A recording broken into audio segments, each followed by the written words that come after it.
Hello to everybody watching this video, and welcome to part 3 of the small series I'm doing where I design the planets in our solar system as high school girls.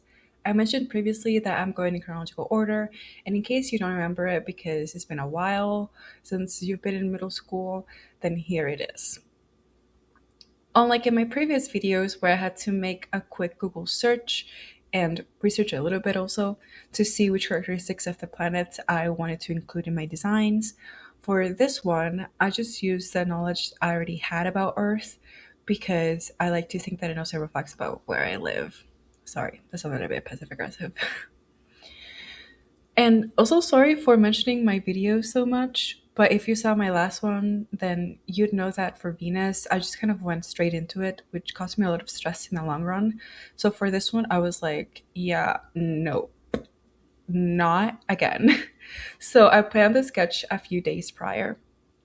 This girl, like Venus, is a senior in high school and is her twin.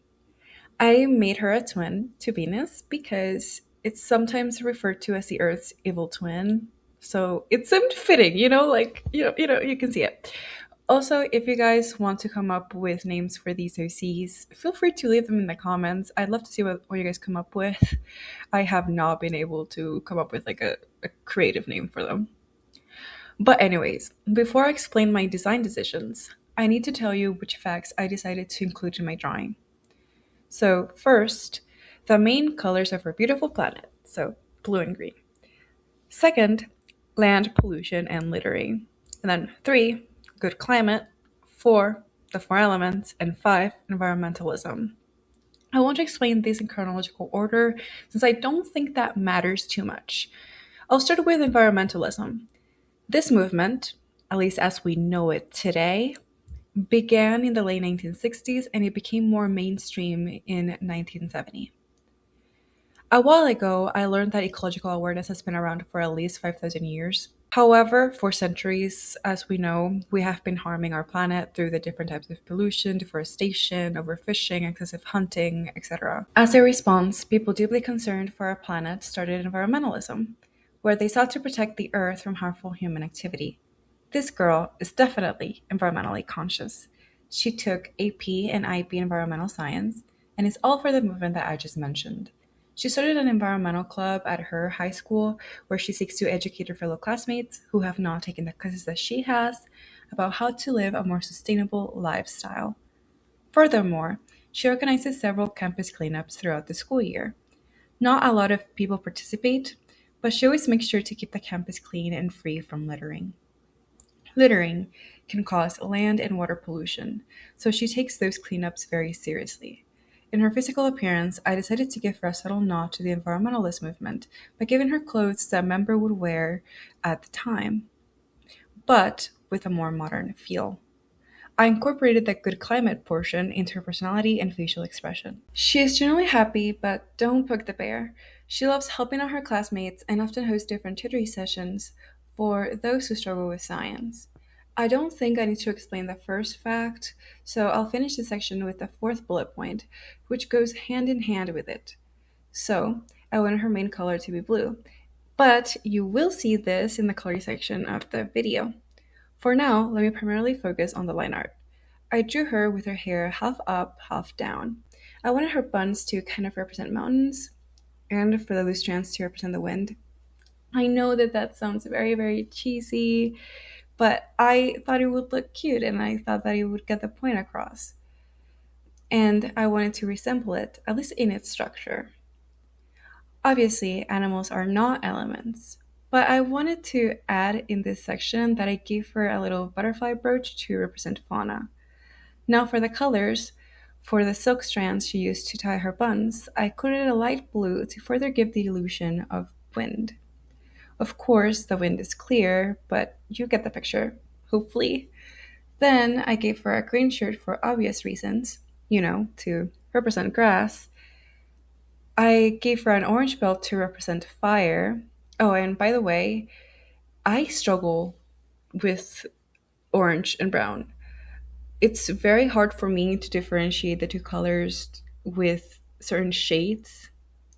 I don't know why, but like some shades they look the same to me. So if the belt is looking brown instead of orange, please let me know and I will change it. Finally, her pants, I colored a deeper shade of blue to represent the ocean.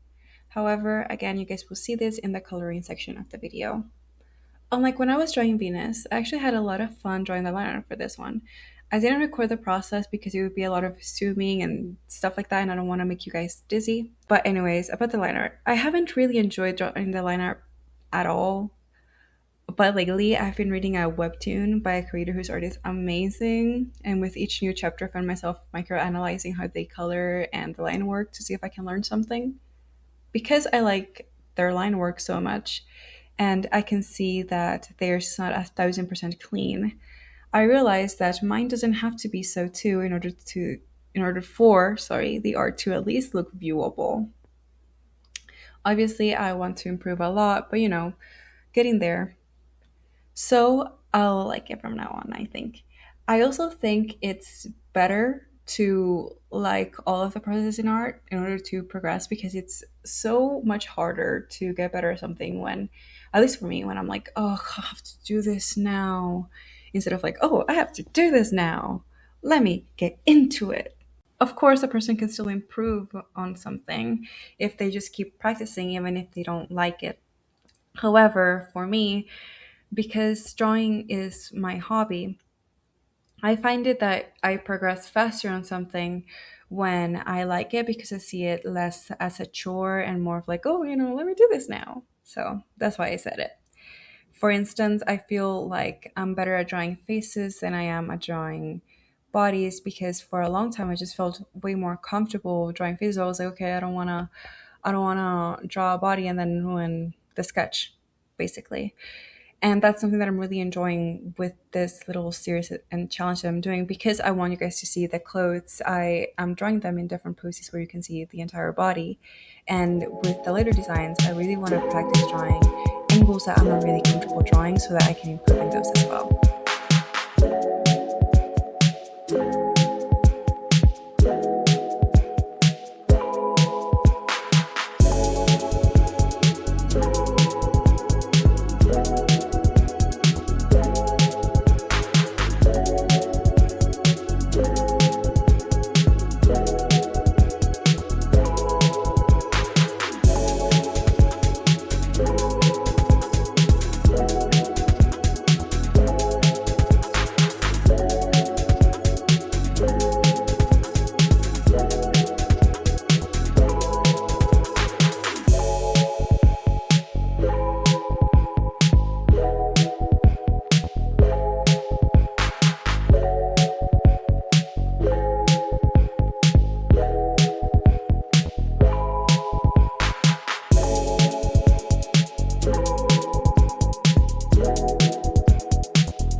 So that was all for today's video. If you liked it, feel free to give it a like. And if you think you can like my channel, feel free to subscribe. And I hope to see you in my next one. Bye bye.